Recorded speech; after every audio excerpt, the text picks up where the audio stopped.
Bismillahirrahmanirrahim. Alhamdulillahirabbil wassalatu wassalamu ala asyrafil anbiya'i wal mursalin wa ala alihi wa sahbihi ajma'in.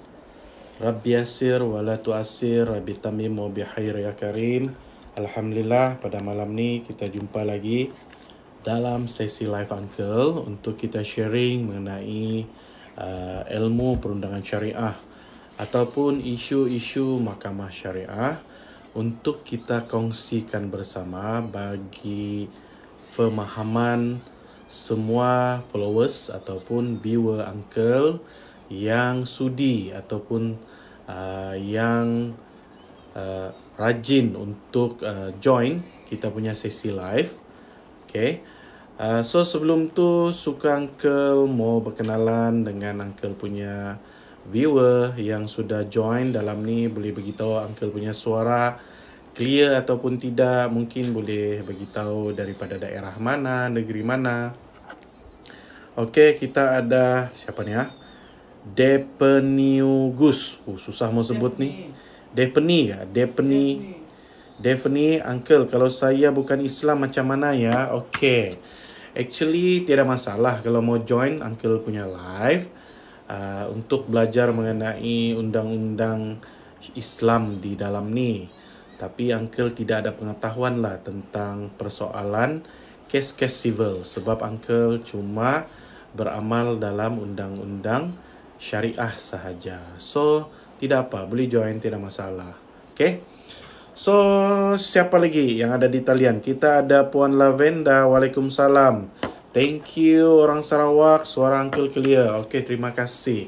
Bagaimana dengan yang lain? Suara Uncle di mana? Macam mana? Clear ke tidak? Bolehkah kita teruskan sesi soal jawab kita di dalam isu-isu syariah? Okay. So, di dalam live ni kita akan membincangkan apa-apa isu yang berkenaan dengan isu syariah. Jadi, tidaklah ramai yang keliru, okay, keliru di dalam persoalan-persoalan syariah. Sebab wajarnya kita sharing kita punya knowledge ni bagi memastikan kamu tidak buang masa. Pergi ke mahkamah syariah tanpa ilmu yang ada. Okay? Orang cakap sesat jalan, buang masa. Kalau kita tanya orang jalan mau pergi begini macam mana, so kita tidaklah buang masa. Okay? Alright, yang mana sudah ada di talian tu, kita boleh teruskan sebab Uncle bercadang malam ni mungkin dalam 30 minit hingga 40 minit sahaja. Okay? Kalau nampak pun Uncle pun pakai baju, masih baju kerja. Belum lagi sempat-sempat mandi ni, terus terang saja. Oleh kerana sudah 7.30, Uncle pun cakap tak apalah, Uncle buat live dulu. Selepas ni barulah Uncle mandi tapi sudah sembahyang maghrib lah, don't worry. Okay, suara Uncle clear, thank you. Kita ada dari Kelang, kita ada Faurizan Jaya, thank you orang Kelang. Zuraidi Lakif, suara Uncle clear. Dari mana tu? Clear suara Uncle. Alhamdulillah. Suara clear. So, kita ada Alicia. Waalaikumsalam. Terima kasih di atas perkongsian Uncle sebelum ini. Banyak ilmu yang dapat untuk kes saya. Alhamdulillah. Itulah kita punya objektif. Itulah kita punya vision. Supaya banyak orang tidak buang masa di mahkamah. Dia tahu apa perlu buat. Uncle bukannya mengajar, cuma just sharing selama mana Uncle practice. Jadi orang cakap bukan apa, banyak yang kontak Uncle, tanya, Uncle minta maaf banyak-banyak sebab Uncle terus terang apabila orang PM Uncle akan beritahu, Uncle akan charge perkhidmatan.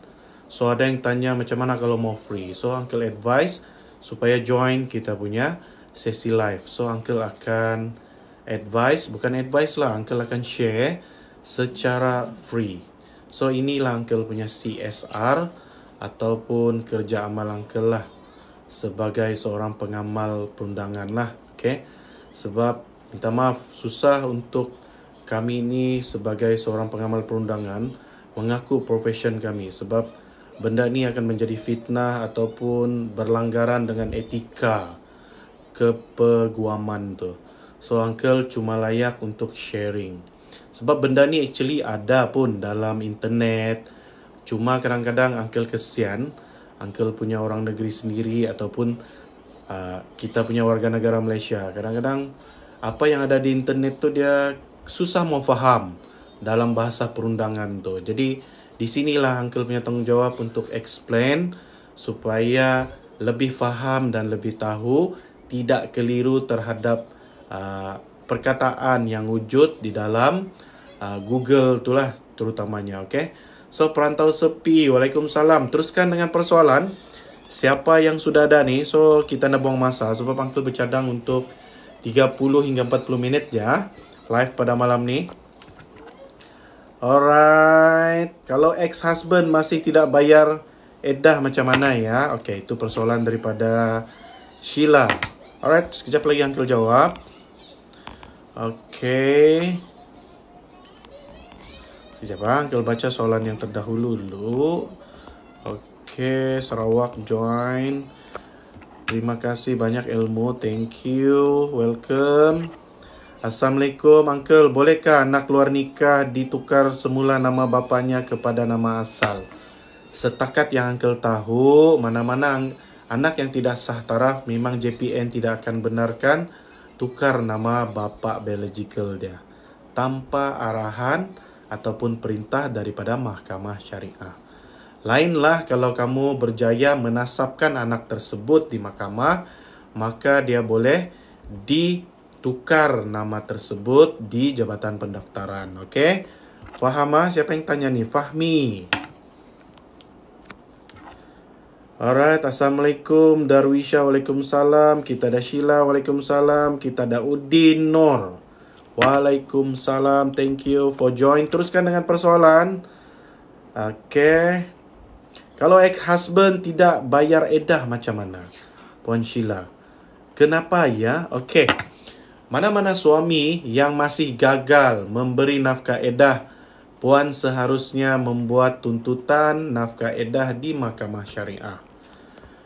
Selepas mendapat perintah terhadap nafkah edah, seandainya suami masih gagal membayar, puan boleh buat tuntutan saman penghutang penghakiman. Okey, yang itu adalah tindakan yang perlu puan ambil setelah mendapat perintah mahkamah mengenai nafkah edah. Sebab agak mustahillah kebanyakan suami yang uncle punya pengalaman akan membayar nafkah edah tanpa arahan mahkamah. Banyak yang dah sedar. Dorang lebih suka dituntut daripada sukarela memberi. So, yang sukarela memberi selepas bercerai itu kita ucapkan Alhamdulillah lah. Dan terima kasih lah kepada ex-husband. Tapi bagi mereka yang tidak memberikan nafkah edah, maka puan boleh buat tuntutan di mahkamah.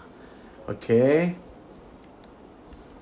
Alright, waalaikumsalam. Thank you Fit sebab hadir pada malam ini. Perantau sepi, thank you sebab hadir. Saufi Nasir. Okay. Semua ni uncle punya associate juga ni yang join perantau sepi. Perantau sepi ni si Alfian ni. Saufi, thank you for join. Alright, begitu juga Dream Ella Boutique, thank you for join pada malam ni punya live. So kalau ada persoalan syariah tu boleh teruskan bertanya, kita jangan buang masa. Okay, Puan Sheila, uncle sudah jawab Okay, kita ada Jenny Tom. Assalamualaikum uncle, waalaikumsalam. Macam mana dengan kes deraan mental suami kepada si isteri? Okay, mana-mana yang merasakan mentalnya telah didera, orang yang boleh mengesahkan penderaan mental cuma doktor. Jadi dapatkan butiran doktor mengenai anxiety kamu terhadap penderaan mental. Sudah ada surat doktor, maka bolehlah kamu memfailkan kes perceraian atas sebab penderaan mental. Okay. kita bagi laluan dulu terhadap azan Isya yang berlaku. Sementara tu Uncle baca-baca dulu persoalan. Kita ada Asdiatul Mukhtar. Kalau bekas isteri sebelum bercerai ada buat surat akuan sumpah tidak akan menuntut apa-apa, tapi sekarang bekas isteri tuntut anak, boleh ke menang? Okey. Ini persoalan yang baik untuk dikongsikan di dalam sesi sharing kita. So Uncle mau share lah benda ni ya. Banyak yang terlalu mengharapkan perjanjian yang disahkan oleh Pesuruhjaya Sumpah. Okey. Okey, kita ada Norin join. Thank you for Norin join. So boleh teruskan dengan persoalan sekiranya ada. Okey, Uncle baca dulu, nanti Uncle jawab. Okey. Assalamualaikum Uncle, bagaimana jika sudah tawar hati, sudah bincang tapi tetap tidak sepahaman? Okey, ini SKNN ni mengkali mau bercerai lah ni kan. Saja sis jawab salam, hihi. Sila apa ni ya? Sila Amra, saja je sis jawab. Okey. Selamat malam dari Sarawak. Kalau cerai taklik, dapatkah tuntut nafkah anak? Okey. Dah soalan. Apa tindakan yang perlu dibuat sekiranya ex-husband masih mengganggu? Okey. Ada juga soalan tu, berapa kena bayar nafkah eddah? Ada juga orang tanya, berapa yang perlu dibayar nafkah eddah? Salam Uncle, bagaimana kalau suami bersumpah dan mengatakan jika dia berjudi lagi maka tertalaklah kamu? Okey, cantik. Punya soalan? Okey, Uncle jawab dari atas dulu.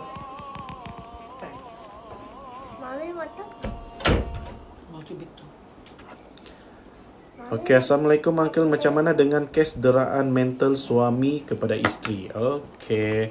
Yang itu Uncle sudah jawab. Deraan mental tu dapatkan dulu surat daripada doktor. Mana-mana dakwaan mengenai deraan mental, kamu mesti dapat pengesahan daripada orang yang berautoriti. Maksudnya doktor lah, doktor pakar pasal mental. Dia perlu mengeluarkan satu surat yang mengatakan kamu didera. Seandainya surat tu kamu perolehi, maka kamu boleh buat tuntutan cerai disebabkan deraan mental. Okey? So, okey. Uncle mau jawab persoalan si Asdiatul Mukhtar. Isteri buat agreement dekat Pesuruhjaya Sumpah. Lepas tu tiba-tiba dia mau tuntut di mahkamah. Bolehkah? Jawapan dia boleh. Sebab mana-mana agreement yang tidak diendoskan oleh mahkamah syariah, maka agreement tu tidak dianggap valid. Maka apa-apa agreement di luar tanpa saksi dikira agreement yang tidak diguna pakai. Ingat, di mahkamah syariah sebarang perjanjian perlu ada 2 orang saksi lelaki. Okey? Kena faham tu ha?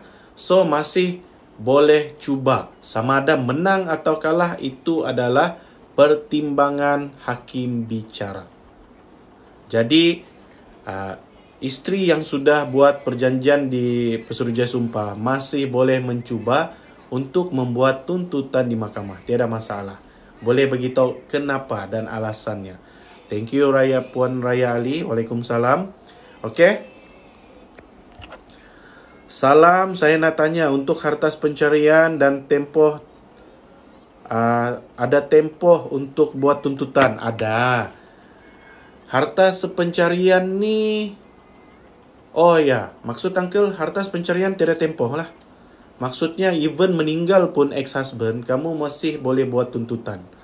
Dan defendant kamu sandarkan kepada ahli waris. Okay? Faham ah? Setakat ini Mama Anakil ya. Untuk kes hartas pencarian kamu boleh tuntut bila-bila. Even orang yang kamu tuntut tu sudah meninggal pun kamu boleh buat tuntutan harta sepencarian. Tiada masalah. Yang ada limit ni muta'ah.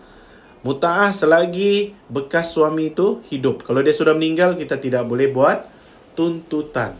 Faham ah? Alright, seterusnya. Bolehkah kita bayar nafkah sekaligus?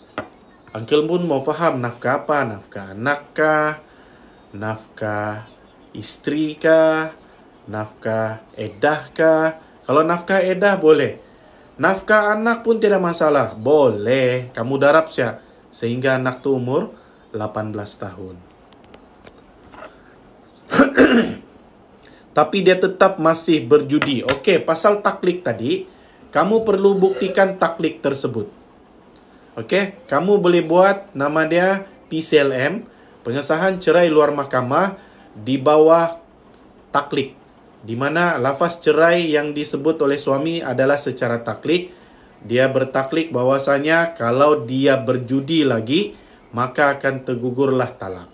So, bila kamu dapat buktikan dia punya lafaz taklik dan bila dia berjudi sekali lagi itu, dan mahkamah akan memutuskan benda ni akan sah talak jika dapat dibuktikanlah yang dia bertaklik dan dia telah berjudi selepas melafazkan taklik. Faham ah? Okey, Assalamualaikum. Siapa ni? Si Pinoy. Nak minta keterangan untuk isteri yang membayar RM10 kepada hakim syar'i. Okey.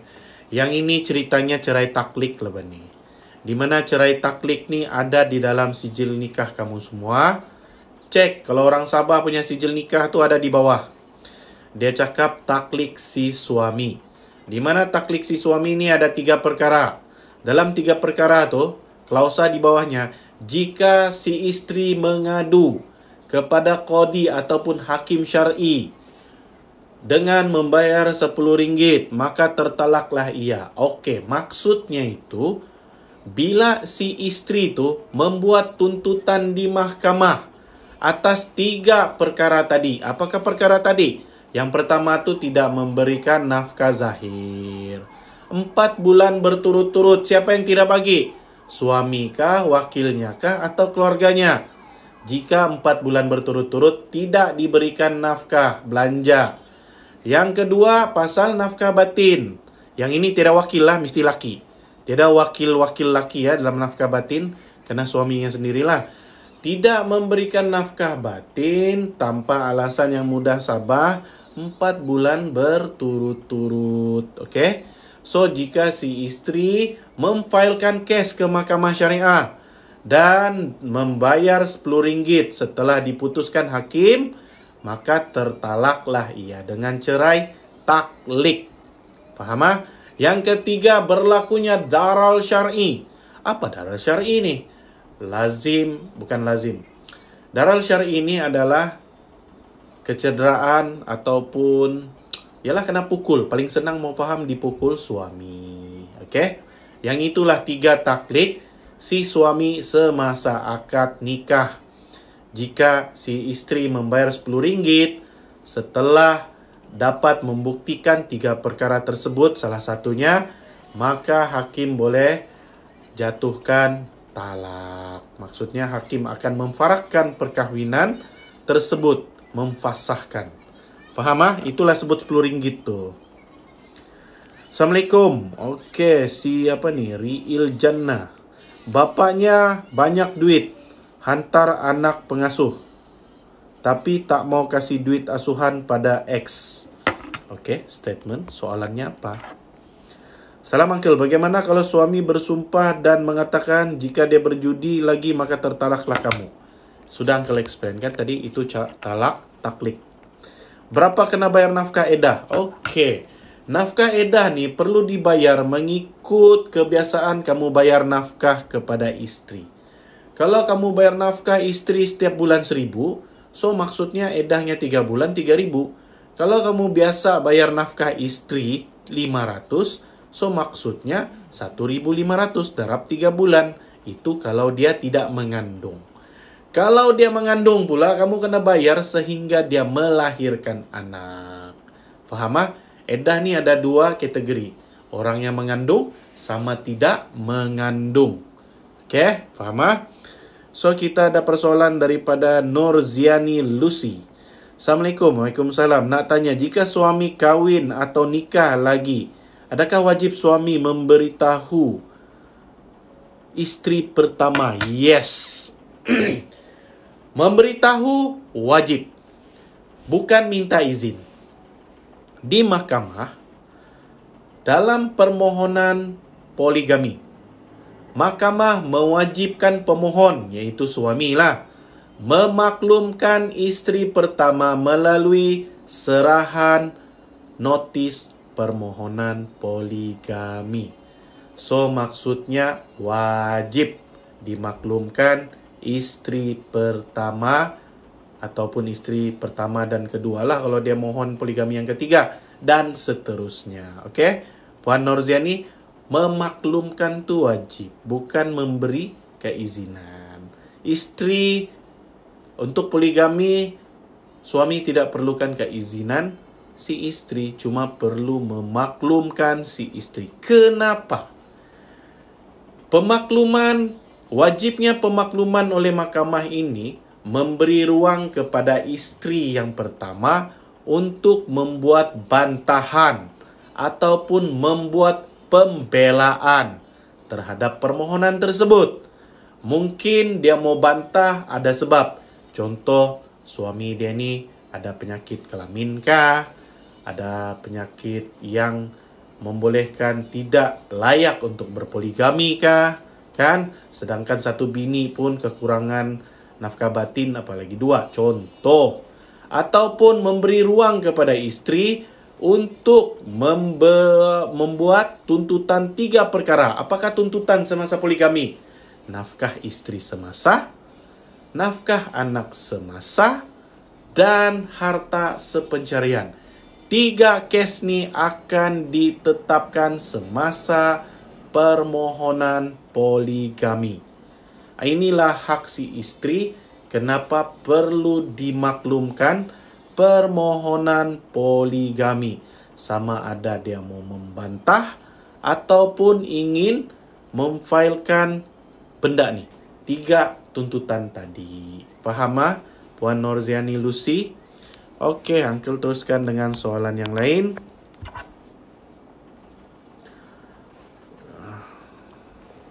Okey. Kes dah habis. Alamak. Apa tindakan yang perlu dibuat sekiranya ex-husband masih mengganggu? Okey. Jika ex-suami masih mengganggu kacau terhadap ex-isteri, kamu boleh memohon ke mahkamah melalui permohonan injangsi, nama dia. Catat dulu. Injangsi ni maksudnya membuat satu permohonan agar suami ditegah daripada mengganggu bekas isteri. Boleh buat permohonan tersebut, okey? Di mana? Mahkamah Syariah lah. Alright, seterusnya kita ada si Kelly Hafiza. Waalaikumsalam, selamat malam dari Sarawak. Kalau cerai taklik, dapatkah tuntut nafkah anak? Tak kisah apa jenis cerai pun, kamu boleh tuntut nafkah anak jika anak itu berada di bawah jagaan kamu. Janganlah kamu menuntut nafkah anak sedangkan anak itu berada di bawah jagaan suami kamu. Okey? Selagi mana di bawah jagaan kamu ataupun keluarga kamu lah, di bawah kamu lah kan.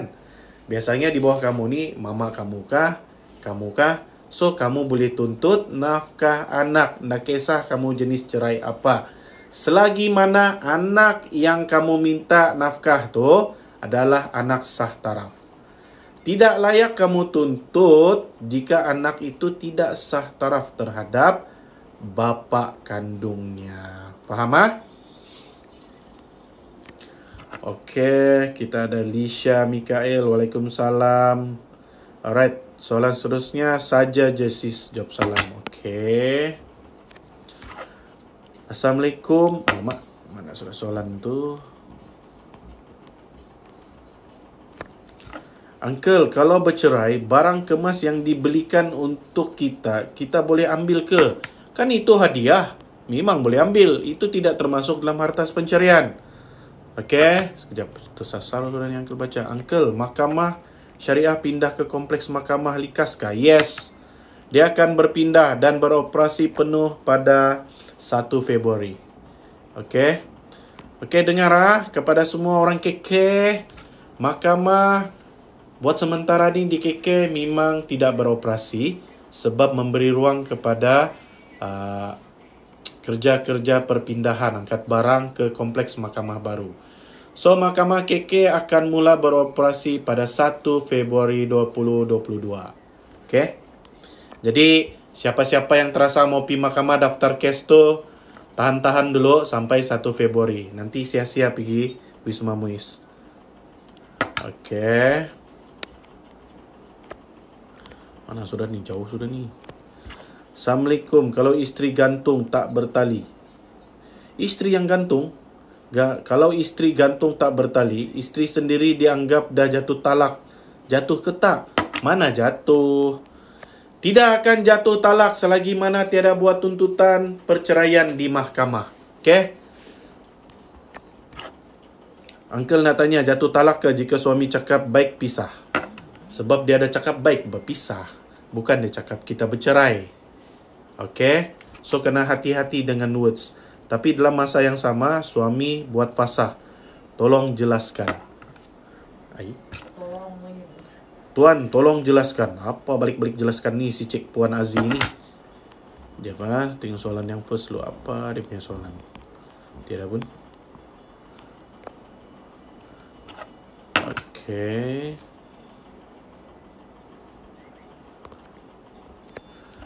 Apa tindakan yang perlu dibuat sekiranya husband masih mengganggu? Okey, Uncle sudah jawab. Dapatkah tuntut? Itu pun sudah Uncle jawab. Okey, Assalamualaikum. Bagaimana jika sudah tawar hati? Sudah bincang tapi tetap tidak sepahaman. Okey? Kalau tidak sepahaman, kamu boleh buat tuntutan cerai biasa. Kalau ini sih alasan kamu. Okey? Sebab perkara ni kalau gagal di peringkat perceraian biasa, perkara ni akan dipanjangkan kepada peringkat hakam. Jika kamu tiada alasan lain lah, alasan fasah pun tiada, alasan taklik pun tiada. Tapi selalunya memang ada sangkut dalam alasan fasah. Pastikan kamu tahu 17 alasan fasah untuk bercerai. So, pastikan adakah fakta tersebut di dalam fakta kes kamu. Okey? Tuan, tolong jelaskan. Oi, Cik Puan Aziz. Tolong Memang ditolong ni, jangan risau. Tolong nak tanya, jatuh talak ke jika suami cakap baik pisah? Baik pisah saja, belum berpisah lagi. Tapi dalam masa yang sama, suami buat fasah. Tolong jelaskan. Banyaknya minta tolong ni. Assalamualaikum. Kalau isteri gantung tak bertali, isteri sendiri anggap dah talak, jatuh ke? Okey, Uncle sudah beritahu Uncle dan jelaskan. Tidak ada perceraian yang berlaku secara automatik. Perlu membuat tuntutan perceraian ataupun permohonan cerai di mahkamah syariah. Duit hantaran boleh diminta bayar kan Uncle? Dalam sijil nikah ada tulis gak bayar. Boleh. Kamu boleh tuntut tu di dalam kes ganti rugi perkahwinan. Okey? Kena buat tuntutan ganti rugi perkahwinan. Bayaran kereta boleh dikira juga nafkah dan perubatan juga kan, Uncle? Bayaran kereta boleh dikira juga kan nafkah? Bayaran kereta tu enggak lah. Ingat, nafkah isteri ni, nafkah ni ada 5 perkara tau. Tempat tinggal, makan minum, pakaian, ubat-ubatan. Okay? So, yang last kali itu ialah barangan peribadi lah. Macam makeup, whatever. Tiada tersenarai kereta pun. Okay? So, hati-hati. Kereta tu kehendak, bukan keperluan kamu. Okay? Tidak termasuk sebagai isteri. Kalau kita tak pernah bayar nafkah, berapa yang dia perlu bayar? Kalau suami tak pernah bayar nafkah, isteri tu perlu buat calculation. Berapakah keperluannya sebulan? Okay? Untuk menentukan kadar edah, nafkah edah tu. Tidak pernah disentuh tapi diceraikan talak 3 luar mahkamah. Apa yang boleh saya buat tuntutan. Tidak pernah disentuh. Okey. Kamu boleh buat tuntutan. Depends lah. Untuk muta'ah, benda ni ada masalah sikit. Tinggal fakta kes lah. Kenapa tidak disentuh? Benda ni perlukan detail juga. Kenapa tidak disentuh? Masalah kamu kah? Masalah dia? Okay? Benda ni perlu detail. Not fair juga kalau kita jawab secara umum kan. Nanti menyebabkan ketidakadilan. So, bagi yang talak 3 tidak pernah disentuh tu, perlu detail lagi lah. Kenapa nak kena sentuh? Kah kahwin cuma sehari 2 hari kah? Itu yang Uncle mau faham juga. Assalamualaikum Uncle. Tanpa disedari hubungan sumbang mahram sehingga ada anak. Macam mana status anak itu tuan? Itu anak dia merupakan anak syubhah lah. Anak syubhah maksudnya dia di bawah tanggungan ibu kandung lah. Okey? Itukah masalah dia? Waalaikumsalam. Tapi disedari hubungan sumbang mahram. Macam mana status anak tu? Status anak tu dia anak ibu dia lah. Dia bukan anak kepada bapa dia. Assalamualaikum. Nak tanya kalau isteri beli rumah and bayar dengan pinjaman kerajaan tapi dalam geran ada nama dia, bagaimana nak tuntut? Wah, ini lagi lah. Kamu boleh buat tuntutan, cuma dia masih ada hak sikit sebab ada nama lelaki. Okay? So, kalau ada nama lelaki itu yang perlu dibuktikan.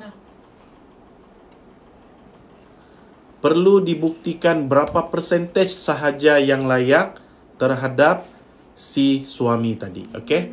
Perlu tu habis bateri. Cepat juga. Ya. Okay? Yang itu perlu kamu buat untuk memastikan berapakah percentage si pihak suami lah. Mungkin boleh dapat 2% kah, 1% kah, sebab ada beberapa jurnal case, ada suami tu dia boleh dapat gara-gara angkat tangan saya sama salelongan. 1% dibagi oleh pihak hakim. Ini memang ada dalam jurnal. So, kita perlukan pembuktian. Kalau just kena pakai nama, berapa persen saja yang mahkamah boleh tentukan terhadap suami tadi yang tiada menyumbang dari segi kewangan. Okay? Alright, adakah pihak mahkamah boleh ambil tindakan? Cuma tanya saja. Mia Roslan. Tindakan apa? Apa soalan first dia? Mia Roslan. Dia dah jumpa pun. Tindakan apa tu? Apa kesalahannya? Assalamualaikum. Kalau gantung, okay, yang ini pun.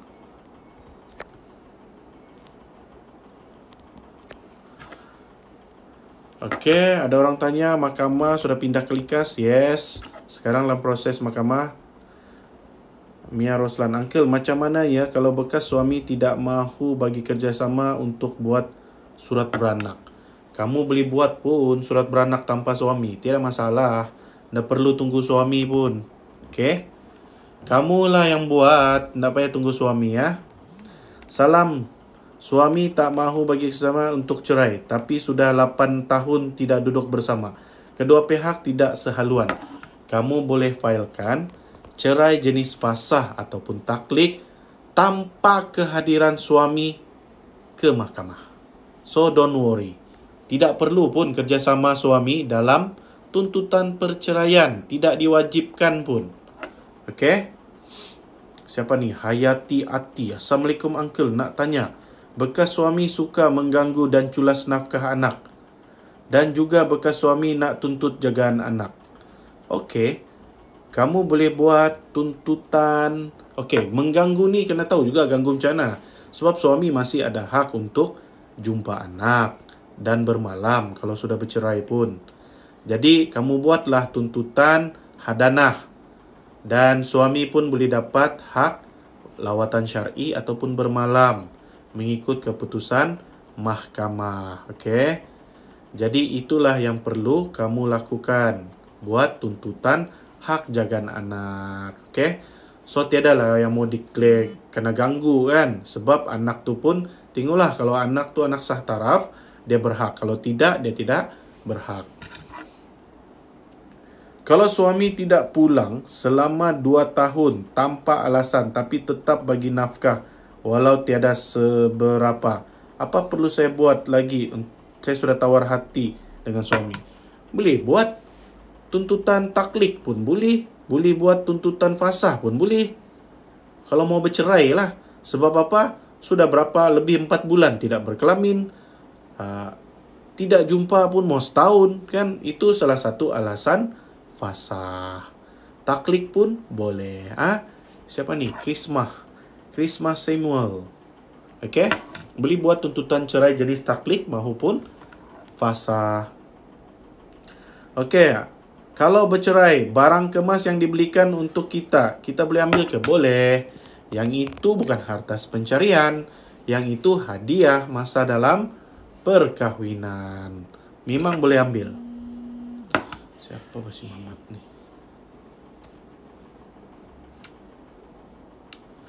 Alright. Okay, ada kes suami minta duit hantaran untuk bayar judi along. Boleh tuntut semula ke sekiranya nak bercerai? Kes suami minta duit hantaran. Yang kamu bagi duit hantaran buat apa? Boleh, kamu boleh buat tuntutan ganti rugi perkahwinan. Ada masalah, dia tak boleh bawa bincang. Lepas tu cakap, baik kita pisah. Kedua, cakap, mari kita pergi mahkamah. Baik kita berpisah. Itu baru cadangan. Itu bukan lafaz cerai. So, kalau betul, kamu buatlah tuntutan cerai di mahkamah secara damai. Untuk membuat surat beranak, adakah mahkamah boleh ambil tindakan? Tiada, mahkamah tidak boleh ambil tindakan pasal mau buat surat beranak. Surat beranak ni kamu boleh buat asalkan ada sijil nikah.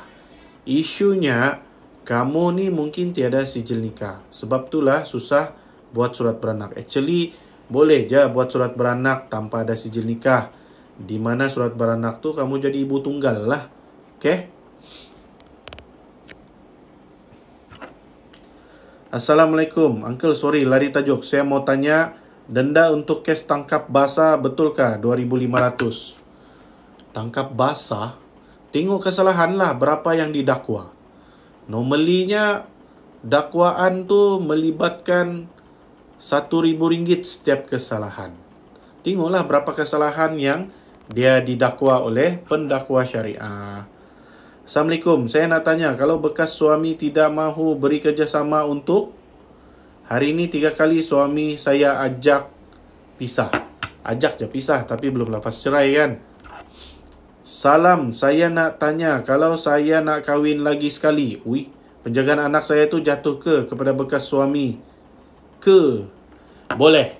Suami boleh tuntut hak penjagaan anak disebabkan isteri itu telah melakukan satu kesalahan yang boleh menyebabkan hilangnya hak jagaan anak terhadap seorang ibu. Boleh, tapi tidak semestinya lah kamu kalah. Kamu boleh buktikan lagi dengan benda-benda lain kenapa kamu lebih wajar menjaga anak. Tapi jawapan dia memang boleh suami itu untuk tuntut atas kekurangan kamu, iaitu bernikah baru. Nak tanya, kalau suami kita baik pisah jatuh talak tak? Baik pisah. Kan? Dia belum lagi jatuh talak. Dia baru mencadangkan. Okay? Okay. Kalau husband ada anak sama perempuan lain, dia tidak kahwin dengan perempuan tu sampai sekarang. Bolehkah suami diberi kerjasama dan tiada nafkah? Okay. Cuba bagi soalan lah. Kalau statement, Uncle susah mau jawab. Uncle, kalau kita kahwin di Thailand dan nak bercerai di Thailand boleh ke? Rasanya boleh. Pergilah Thailand balik. Cuma kamu tiada hak lah di Malaysia. Sebab kamu tidak mendaftarkan perkahwinan tu di Malaysia. Lagipun saya seorang janda. Wali saya enggan kerana bakal suami seorang bekas banduan. kamu boleh mohon wali hakim melalui wali enggan di mahkamah syariah, tiada masalah. Okey, boleh buat permohonan di mahkamah. Andai kata tidak pernah disentuh, lalu bercerai talak 3, mahkamah tak beri nafkah, boleh tuntut apa-apa tak? Boleh. Boleh, kenapa? Anda boleh tuntut? Boleh, tidak masalah. Dapatkan hikmat nasihat peguam. Bagi tahu cerita detail. Baru kita boleh bagi tahu apa tuntutan yang boleh, apa yang tidak boleh sebagai janda berhias. Bagaimana nak tuntut rumah jika dah berpisah? Isteri beli and buat pinjaman kerajaan tapi dalam geran ada nama dia. Tuntut di dalam harta sepencarian. Faham ah? Uncle, kalau kita kahwin di Thailand, okey, ni Uncle sudah jawab. Okey. Nak tanya, senang tak nak tuntut nafkah anak sedangkan bekas suami tak kerja? Semua tuntutan tu melalui proses. Tiadalah yang senang. Dan tidaklah juga susah sangat. Kan? Memang melalui proses lah. Perlu buktikan lah. Walaupun suami tidak kerja, dia masih lagi bertanggungjawab dalam memberikan nafkah walaupun tiada kerja. Lainlah kalau dia tidak kerja ni sebab lumpuh, itu benda lain. Masih kita boleh sandarkan tanggungjawab tu terhadap ahli waris dia. So buat sahaja tuntutan di mahkamah. Salam Uncle, mau tanya, kalau husband ada anak sampai perempuan lain, dia tidak kahwin dengan perempuan tu sampai sekarang, bolehkah saya apa? Suami tidak bekerjasama dalam beri nafkah. Buat tuntutan di mahkamah. Salam, anak baru pindah tempat jagaan saya. Dalam proses untuk tuntutan nafkah anak, perlukah buat hak penjagaan anak? Yes, perlu. Untuk pastikan kamu dapat hak jagaan anak dan kamu boleh tuntut nafkah anak. Sebab kalau kamu tidak buat hadanah, hak jagaan anak, nanti husband cakap, macam mana saya mau bagi nafkah? Anak ni di bawah jagaan saya. Itu lagi isu yang akan timbul di mahkamah. Salam Uncle, gantung tak bertali 8 tahun dan tidak duduk bersama, tidak sehaluan. Apa saya boleh buat? Sama ada mau bercerai atau tidak bercerai. Kalau mau bercerai, boleh buat tuntutan cerai. Kalau tidak mau bercerai, kamu boleh mohon untuk suami tinggal kembali bersama. Ada dia punya kes tersebut, boleh dituntut. Kalau mau lagi lah, laki itu sama-sama. Tolong jelaskan soalan saya Uncle, perlu pencerahan. Soalan apa? Makaku toke pau. Uncle kalau, ini lagi lah soalan cantik. Okey, Uncle kalau. Assalamualaikum, saya sudah daftar kes pasal wali enggan. 4 hari bulan 2 kena bicara. Berapa lama ya proses? Kalau berapa lamanya proses kena tanya mahkamah. Uncle ni bukannya orang mahkamah. Okey, so dia punya selang masa tu Uncle ndak arif pula. Salam Uncle, mau tanya kalau setahun sudah cerai luar kod, mana boleh bercerai luar kod? Adakah sah cerai nikah balikkah kalau mau rujuk? Macam mana ni soalannya? Salam Uncle, mau tanya kalau setahun sudah cerai luar kod, adakah sah cerai nikah? Sudah cerai nikah lagi. Nikah balikkah kalau mau rujuk? Kalau sudah lafaz cerai luar mahkamah, sudah 1 tahun, dan kamu sudah habis iddah, perlu nikah semula lah. Tapi sebelum nikah semula tu, kena buat pengesahan lafaz cerai dulu. Biar hakim putuskan. Mana tahu berlaku rujuk semasa lafaz cerai itu, dalam tempoh iddah, itu fakta diperlukan bagi memutuskan keputusan cerai tersebut. Okey? Sah tak jatuh talak ke tak? Ini lagi lah tanya. Area mana tu Uncle? Mahkamah Kompleks Likas. Mahkamah Kompleks di sebelah Masjid Bandaraya Likas. Okey? Alright, siapa nih tanya nih? Lina. Assalamualaikum tuan, saya ingin bertanya, bila isteri tuntut fasah, bolehkah dia menuntut hak jagaan anak, nafkah anak dan harta pencarian? Jawapannya boleh, Puan Lina. Okey, Hayati lagi nak tanya, bolehkah bekas suami menyuruh anak untuk minta duit dengan bekas isterinya? Tak boleh. Adakah tanggungjawab nafkah anak adalah kepada bapa kandung, bukan si mama. So jangan layan. Bolehkah bekas suami kalau anak dia minta duit tapi bekas suami ini yang kena faham. Ini yang kena faham. Nak tanya bolehkah bekas suami menyuruh anak untuk minta duit dengan bekas istrinya? Tak boleh lah. Tanggungjawab memberi nafkah adalah kepada bapa sahaja dan keluarga bapa lah. Okay? Alright. Masa pun sudah cukup. Uncle cakap tadi dalam lingkungan 30 hingga 40 minit. Tapi mau dekat 1 jam juga sudah. So, okay. Kita akan sambung balik sesi live kita pada besok. Mau tanya bah, kalau isteri santau suami sendiri, apa hukumannya bosku? Masalahnya bosku, santau-santau black magic tidak dapat dibuktikan di mahkamah bosku. So, susah mau dibagi hukuman bosku. Okay, faham ah?